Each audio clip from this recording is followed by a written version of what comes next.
Quienes han pasado por la Universidad Nacional de San Juan o por el Partido Justicialista lo identifican sin dudas como una de las voces de referencia dentro del análisis político. Es un militante justicialista, está claro que habla desde ese lugar, nunca lo ha ocultado, es un doctrinario del justicialismo, pero también tiene esta otra faceta académica. Estamos hablando de Óscar Pedro Rivero, que está acá con nosotros, politólogo de esta Casa de Altos Estudios. Bienvenido, Óscar, gracias por acompañarnos. Muchas gracias a usted. Hay como un péndulo con el peronismo, ¿no? Hay tiempos en los que se dice con mayor vehemencia y tiempos en los que no se dice tanto. ¿Por qué nos sucede eso con el peronismo? ¿Es parte de la cuna de la génesis del movimiento? Y sí, tiene que ver con las estructuras de los países que nosotros componemos, digamos. Es decir, las sociedades tienen particularidades que vienen dadas por múltiples factores, básicamente históricos, culturales, sociológicos, étnicos y de creencias religiosas, etc. Y bueno, nosotros como comunidad somos parte de un proceso que es el de los países latinoamericanos, que tenemos una dinámica muy compleja, porque somos por un lado el producto de nuestra propia realidad prehispánica, que tuvo su proceso lógico e histórico que está muy ignorado, porque convengamos que el Estado-Nación hace como un corte y enseña historia desde 1810 en adelante. Claro, claro. Y no sabemos nada de nuestras culturas incaicas, de nuestras culturas mayas, de nuestros ancestros huarpes, etc. Salvo así a nivel ilustrativo, pero Sí. no nos ponemos Sí. a estudiar profundamente. No hay una sociología que esté estudiando al huarpe, no hay una politología que esté estudiando los sistemas políticos prehispánicos. ¿Y vos entendés que tenemos una herencia o un legado también desde ese aspecto? Totalmente, ¿Sí? Totalmente, porque es una concatenación, así es la vida, digamos, Claro, ¿no? claro. Así como en biología hay una cadena genética, en el mundo antropológico, desde el punto de vista cultural, hay una cadena histórica, hay eslabones que nos permiten explicar.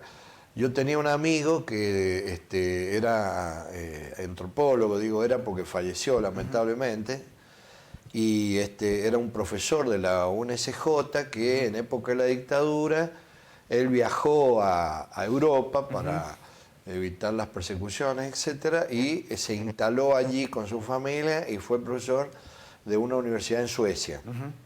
Él era antropólogo particularmente, y cuando venía a la Argentina hablábamos mucho de esto, y él decía que los suecos, por ejemplo, son dos sociedades originarias o tribus originarias, ¿no? Los rubios, esos que vemos nosotros, Claro. y los negros, que son de pelo negro, digamos, Claro. tienen nombre, pero Claro, digo, claro. gráficamente. Entonces, y no había tenido ningún proceso inmigratorio Suecia, eran como son, digamos, desde el producto de la historia, digamos, pongamos los vikingos, por ejemplo. Bien. Y ellos estudiaban especialmente la sociedad a partir de la herencia histórico-cultural, de otra manera no se podían identificar. Y con respecto de América Latina no les interesaba los estados nacionales que nosotros constituimos a partir del siglo XIX.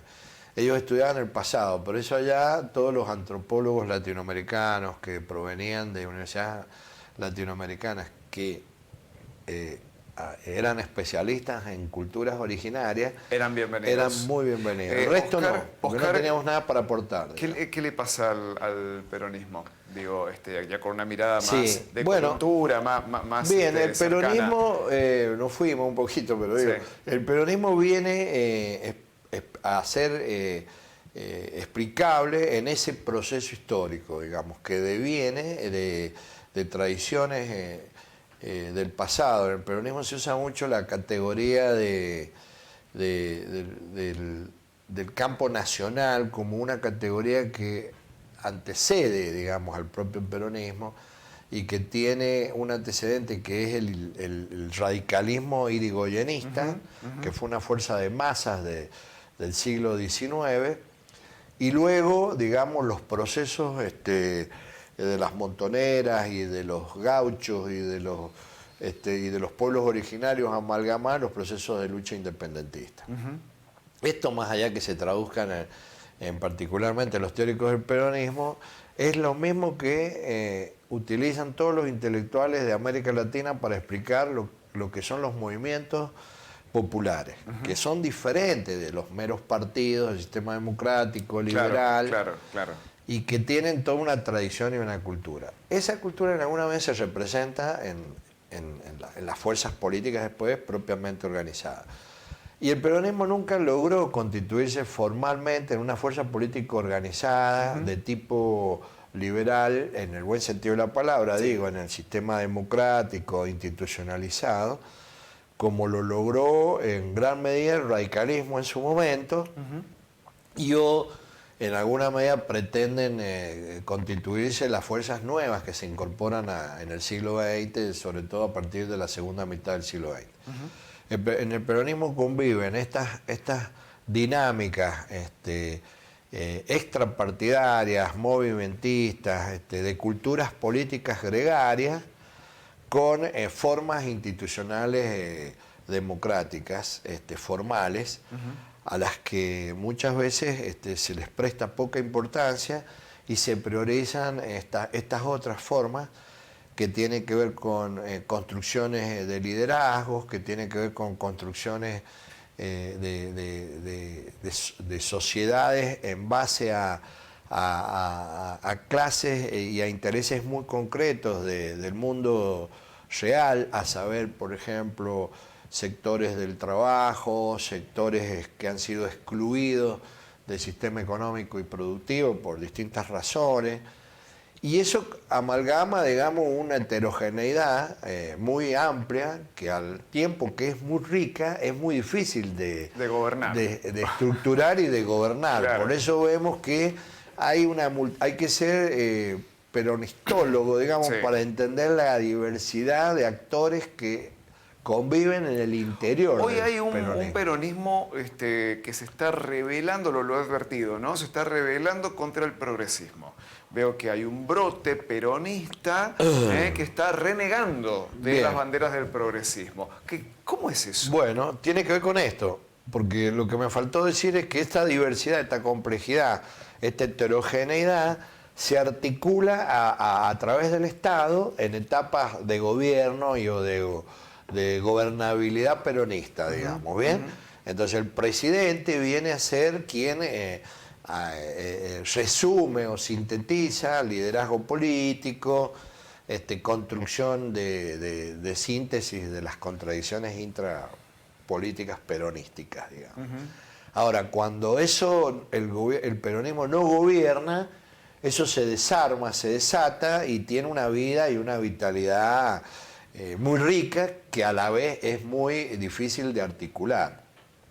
Y en este caso se ha desarticulado, digamos, un subsistema, digamos, de la vida política intraperonista que existía, pero que hoy culpabiliza en parte los errores de las políticas públicas del periodo anterior a otro sector al que categoriza como progresista. Claro.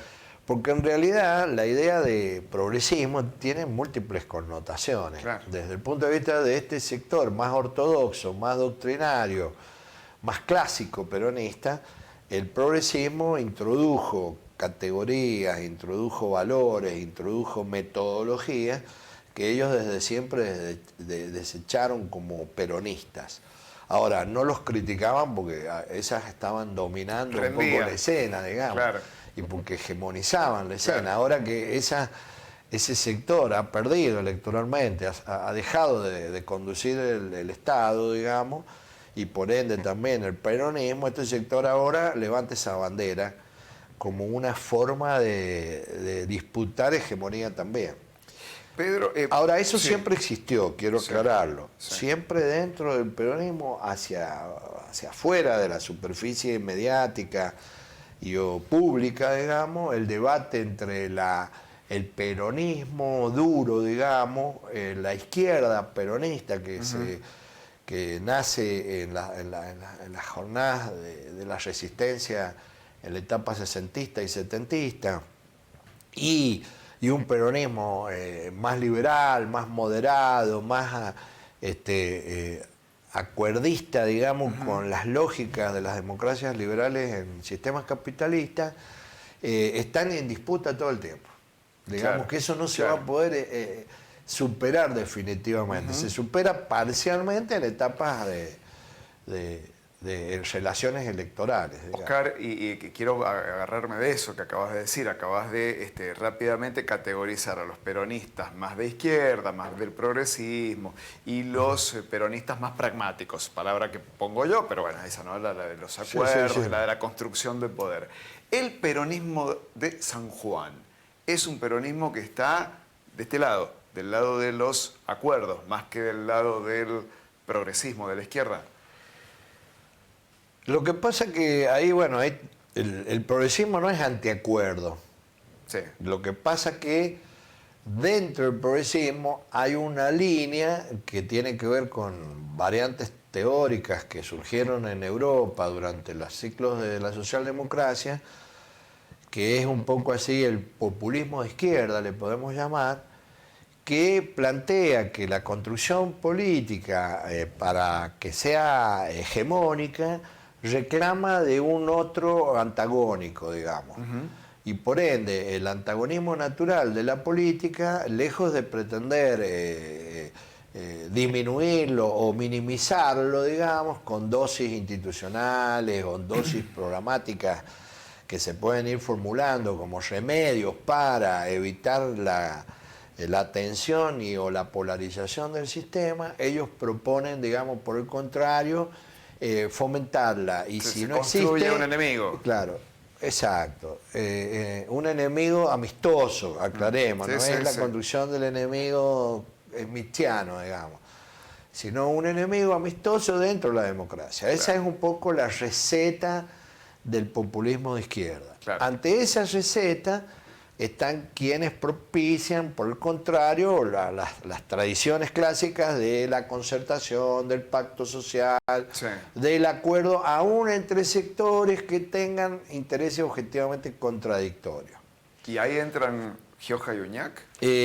Yo creo que sí, yo creo que el peronismo del interior en general, de provincias que no tienen un alto grado de complejidad, producto de que no han tenido evolución capitalista, producto de que no se ha diversificado la sociedad en niveles de alto grado de modernización, llamémosle, son sociedades más proclives a prácticas tradicionales de la política.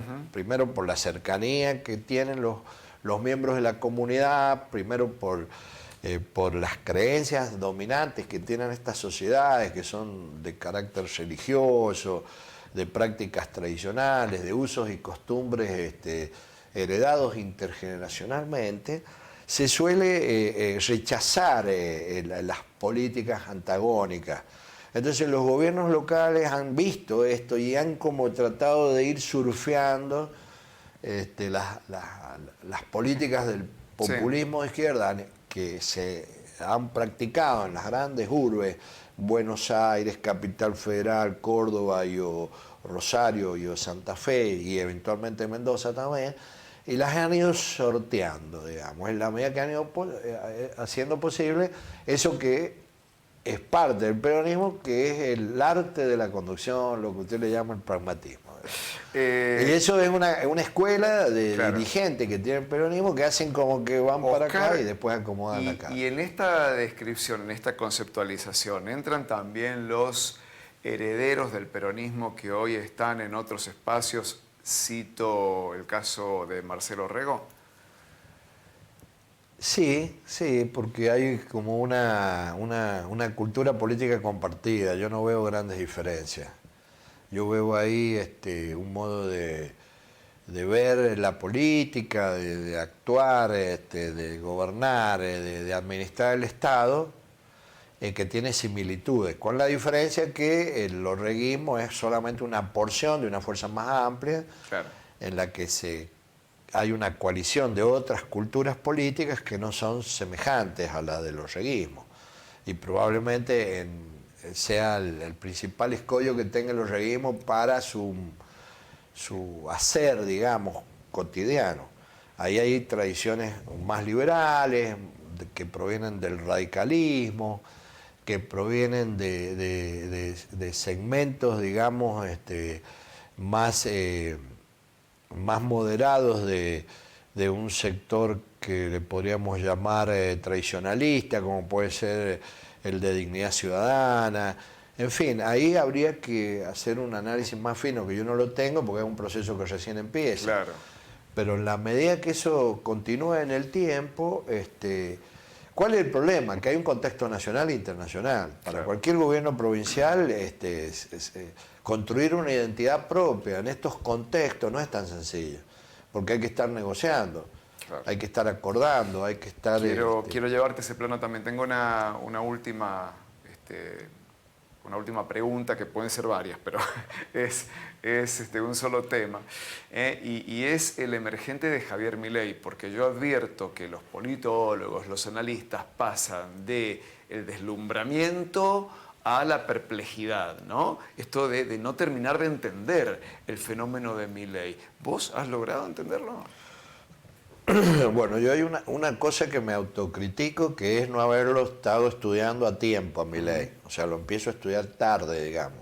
Claro. En un sentido de que ya estaba bastante conocido por otro y yo no lo había comprendido. Y eso me cuesta aceptármelo, porque uno como que se dedica a algo y pretende estar al día. Bueno, yo ahora lo entiendo a Milei, entiendo perfectamente, pero hay muchas cosas que no se saben de él, no por él mismo, sino por lo que representa él, que está en movimiento y está en cambio a nivel global.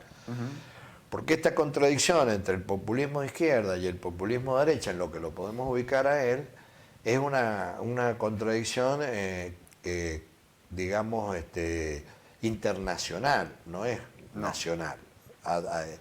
Por ejemplo, el wokismo, que tiene similitudes con los populismos de izquierda latinoamericanos, y los populismos de izquierdas europeos, que tienen en gran medida también similitudes con el latinoamericano, porque en eso hemos exportado, le aclaro, un modo de hacer política hacia Europa, Sí, sí. ante la crisis de las democracias liberales, porque las democracias liberales también están en crisis. Y en Estados Unidos, el populismo de derecha en alguna medida nace con Trump. Y ese, que no es con Trump como persona, sino que dentro del republicanismo se empieza a desdibujar el republicanismo clásico para dar origen a esta nueva forma que después da lugar a Trump. Entonces todo eso está a su vez capitalizado por intelectuales, capitalizado digo visualizado y teorizado como para constituir una masa argumentativa para que justifique acciones que van a venir a partir de ahí. Y eso es Steve Bannon, por ejemplo, que es uno de los fundadores de la nueva derecha, que fue uno de los asesores de Trump y fue uno de los armadores de esta internacional de derecha mundial en donde está jugando Milei, al igual que Bukele, etc. Sí, sí. Y eso se está construyendo y está vivo y es nuevo. Todo eso es nuevo, eso se construye en procesos así de no más en tiempo de no más de 4 o 5 años, digamos.